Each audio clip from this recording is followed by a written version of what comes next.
एक महत्त्वाची बातमी। भिवंडी सकल हिंदू समाजाच्या वतीने भव्य संत संमेलन आणि हिंदू धर्मसभेचं आयोजन करण्यात आलंय। या कार्यक्रमाला विरोध नाही, मात्र टी राजांच्या उपस्थितीला विरोध आहे, असं बाळ्यामामा म्हात्रे यांनी म्हटलंय। टी राजांवर धार्मिक तेढ निर्माण केल्याचे गुन्हे दाखल आहेत, असं बाळ्यामामा म्हात्रे यांनी म्हटलंय।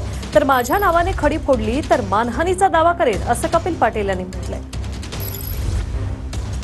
सकल हिंदू समाज म्हणजे आम्ही सगळे आहोत। कपिल पाटील फाउंडेशनने एक कार्यक्रम ठेवलेला आहे।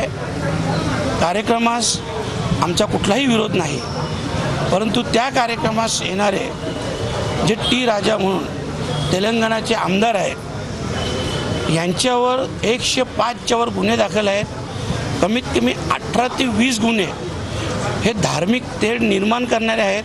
तर अशा व्यक्तीस आमचा विरोध आहे। मी सत्तेत असताना दंगली झाल्या नाहीत, तर आता दंगली घडवण्याचा काय प्रश्न येतो? माझ्या नावाने खडे फोडण्याचा जर काम होत असेल तर निश्चितपणाने कायदेशीर कारवाई करून मानहानीची नोटीस आणि मानहानीचा दावा त्यांच्या विरोधात मी दाखल करणार आहे। अशा पद्धतीच्या चुकीच्या वक्तव्यांना यापुढे आम्ही सहन करणार नाही, ही भूमिका